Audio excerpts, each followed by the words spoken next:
Welcome to Hornbill TV's Prime Time with Ngullie, ladies and gentlemen. We have got a lot of new updates for you today. Things have been quite a little more eventful on Thursday, and we will be discussing how to go about that very soon. The issue of government employees and pending salary has begun gaining currency yet again in Nagaland. I think this issue is not very new to all of us. Again, even as I talk, 3 persons have been reported killed in a road accident along the Mariani Mokochong Road at about 7 a.m. today. Details are very sketchy, and we are getting the news only now, even as I talk to you. So from what we know, the bodies are still yet unidentified. Our correspondent from Assam reports. The incident happened reportedly near a place called Chunky Village Shortcut. Is there a place like that near Chunky Village? So this is a place that apparently sees a lot of road accidents. So it is a very high accident prone area. That's what we were told. Those are the breaking news. We will be updating you as and when more details come in this regard. Elsewhere in Assam, a militant group that surrendered in 2021 has warned that it would take up arms again if the government continues to neglect them. That's what they said, and that is part of a surrender package that they were supposed to have. Unfortunately, it seems they're alleging that the government of Assam has been neglecting them for a long time. So that's why they're threatening that they will pick up arms again and return to the jungles. That's what we have received. There's a news beat that is sending shockwaves across the political circles in India, and that is the Central Bureau of Investigation filing charges against the Aam Aadmi Party's Manish Sisodia, who is also a former Deputy Chief Minister of Delhi. The week has been comparatively quiet on the political front in our state, but I know what you're thinking about: the urban local body elections that have been scheduled for April, and of course you are thinking about the threat of another period of violence. That's what I know that you are thinking about, ladies and gentlemen. You can already feel the heat that's already starting to gather. By what we know for now, the All Ward Union of Mogokchong, Kohima Panchayats, and of course the Dimapur Urban Chairman Federation are believed to be working on their next move. So those will be the news for today. So we have picked out some of the stories we'll be discussing for you, including a breaking news that just came in even as we went on air a few minutes ago. So let's check out the stories. So there's a bad news, ladies and gentlemen, this time from Mokochong. 3 persons have been killed in a road accident along the Mariani Mokochong Road at about 7 a.m. today. 1 person is said to be missing, while another person is said to be injured. 3 victims in all. So it seems they are already searching for 1 person who is still missing, and they're still yet to identify the bodies. We can't show you the images here, ladies and gentlemen, because it's extremely graphic, and this is not something we like to show, because even when we received the visuals, we could not really work on it because it was very disturbing. So we won't be showing you the visuals. So for now it will only be the information as we have received just now. Details right now in regard to this accident are very sketchy, and we are getting more updates, but as we know for now, the bodies are still unidentified. Our correspondent reports the incident happened reportedly near the Chunky Village Shortcut. That's what we are told. That's breaking news. So we'll be updating you and us, and more details come in.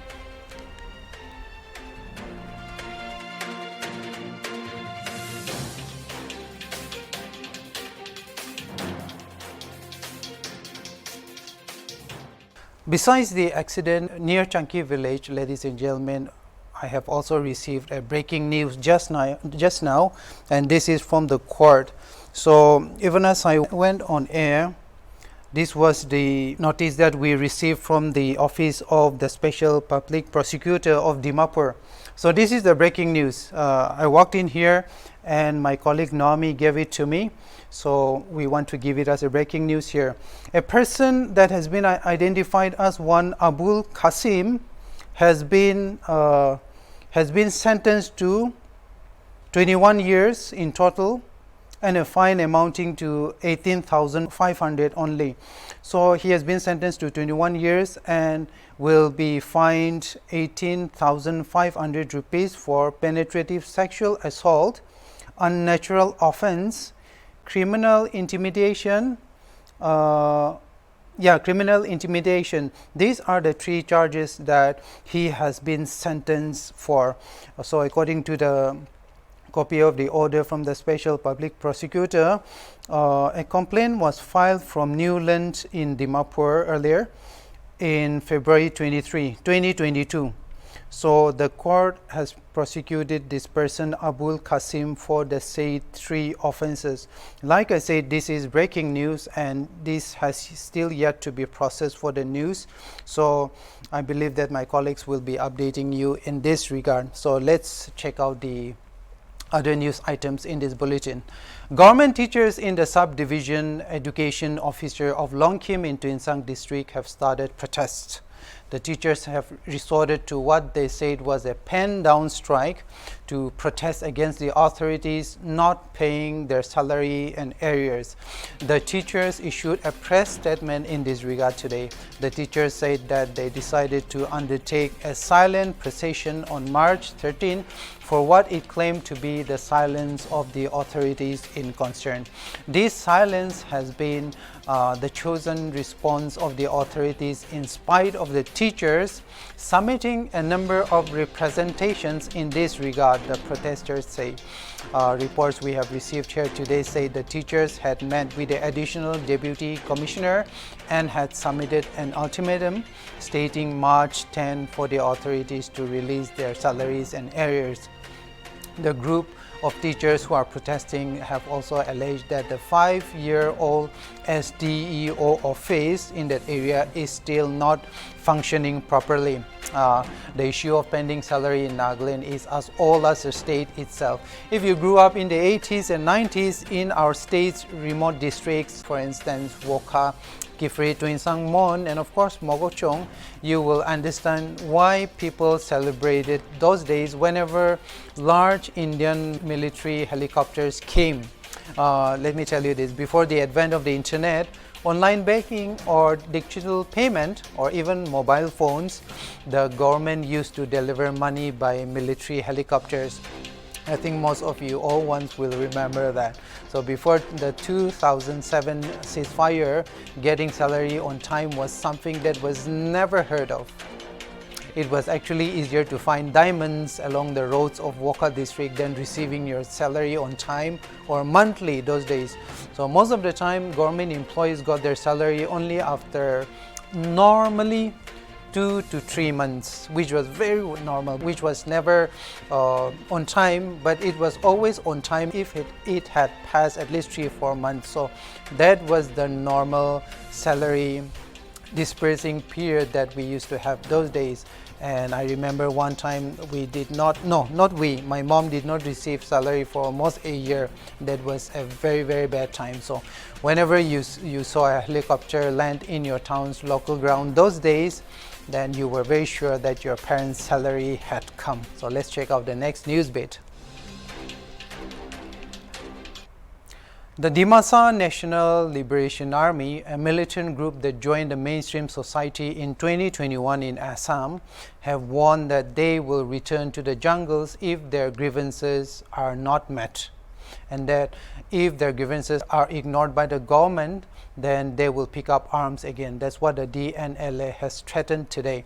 The DNLA is demanding a separate Dimasa state. I think most of you will know this. The militant group on Thursday warned the Assam state government that the group would return to the jungles with more than 100 of their armed activists. Hinting at being ignored by the government, the leaders of the militants in their designated camp at Harangajo said that they came overground only after the repeated requests from the government, the NGOs, and of course the Apex community organizations.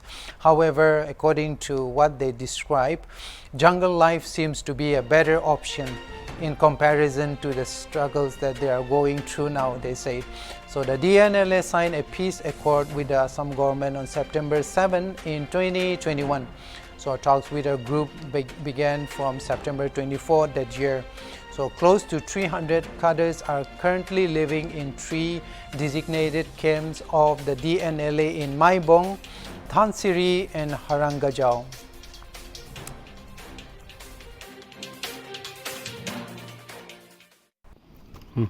हम लोग DNLA हरंगगांव camp से हम लोग आज में live और news में आया, मीडिया में आने को दिल नहीं था, फिर भी क्या करेगा, हम लोग उनको उपाय नहीं है, इसलिए हम लोग आना पड़ा।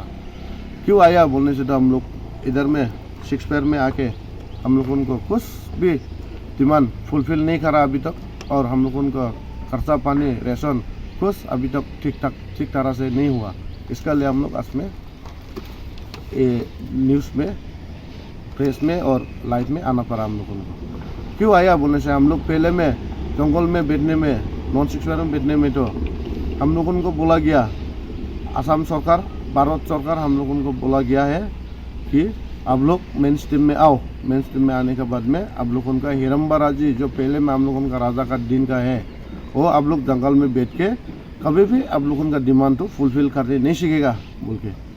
इसका लिए हम लोगों को मेन स्ट्रीम में आओ, मेन स्ट्रीम में आने के बाद में डिमांड तो फुलफिल करेगा बोल के हम लोगों को बुला के मेन स्ट्रीम में लाया। असम सरकार, भारत सरकार और NGO दिमासा का हो व दूसरा जाति का हो, ऑल NGO और ऑल एफेक्ट बॉडी मिल के हम लोगों को मेन स्ट्रीम में लेके आया। मेन स्ट्रीम में लेके आने के बाद में अब लोग अभी 1.5 साल हो गया इधर में कैंप बना के बैठा। 3 जगह कैंप है हम लोगों का, एक हो गया दोनसरी, एक हो गया माईबंग, एक हो गया हरंगगांव। 3 कैंप में आज तक भी ना NGO आया, ना असम सरकार आके देखा, ना भारत सरकार आके देखा हम लोगों को कैसे खा रहा है, कैसे पी रहा है, कैसे बैठ रहा है बोल के। आज तक कोई सरकार भी नहीं आया, कोई NGO भी नहीं आया, कोई एफेक्ट बॉडी भी नहीं आया हम लोगों का। इसीलिए दिल में नाराज है हम लोगों का। और हम लोगों का रेशन पानी जितना सरकार से मिलना है वो हम लोगों को अच्छी तरह से नहीं मिलता है। हाँ, पहला 1-2 महीना तो अच्छी तरह से मिला, 1-2 महीना का बाद में आज तक अच्छी तरह से 1-2 महीना चला गया। चला जाने के बाद तो आज तक भी हम लोगों का रेशन पानी अच्छी तरह से नहीं दे रहा है। हम लोग जब रिपोर्ट कर रहा है रेशन का देगा बोल के 1-2 हफ्ता लेट कर देता है। Politics and witch hunting in the capital of India are pushing the high temperatures this time, ladies and gentlemen. The Central Bureau of Investigation on Thursday filed an FIR against former Delhi Deputy Chief Minister Manish Sisodia and 5 others that were from a group called the Feedback Unit. This unit, Feedback Unit, was allegedly keeping tabs on opposition parties and government functionaries. So that was the allegation on which the CBI filed the charges. On February 22nd, the center had granted sanction to the central agency to prosecute the Aam Aadmi Party leader over allegations of having collected political intelligence. Yeah, political intelligence, that's what they said. Through the Delhi government departments, the Aam Aadmi Party had proposed setting up the so-called Feedback Unit in 2015 to collect information and actionable feedback regarding the working of various government departments and autonomous bodies, institutions and entities in the jurisdiction of the Delhi government. The CBI had alleged that Delhi Chief Minister Arvind Kejriwal moved the proposal in the cabinet meeting, but no agenda note was circulated in this regard. That's what the report said today. Further, it was alleged that no sanction from the Delhi Lieutenant Governor was obtained for appointments to this unit. The Feedback Unit, in addition to collecting the mandated information, also collected political intelligence, the CBI said in its preliminary inquiry report.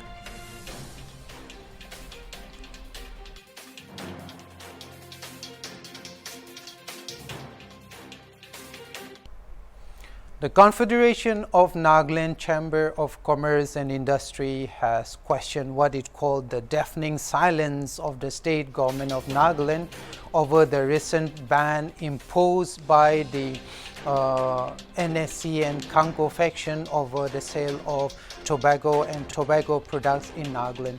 The CNCCI clarified that tobacco products were being legally sold with proper license and after paying goods and service tax or GST to the state government actually.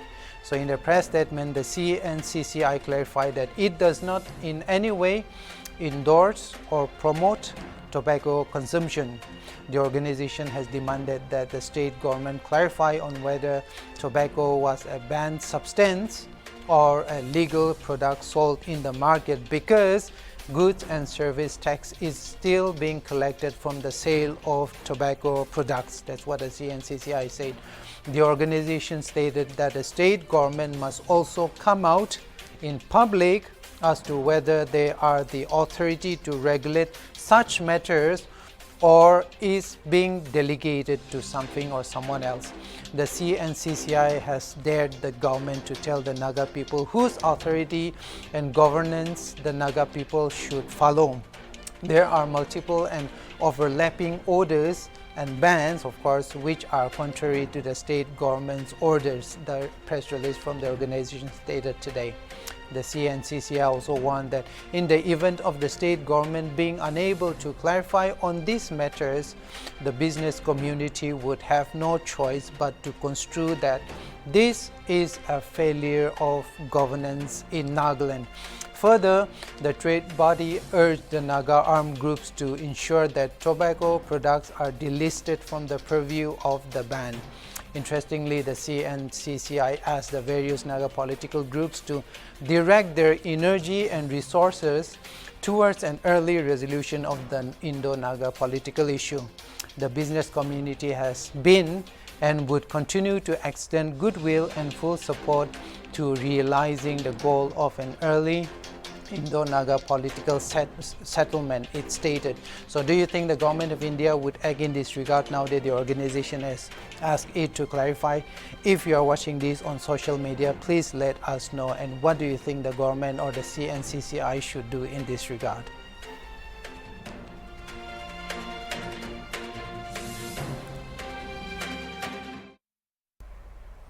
Those were the top news picks for today, ladies and gentlemen. Like I said before, I gave you a breaking news earlier in regard to the road accident near Chunky village. So we are still receiving information about the victims there, and we will be surely updating you in regard to new developments and details as and when they come.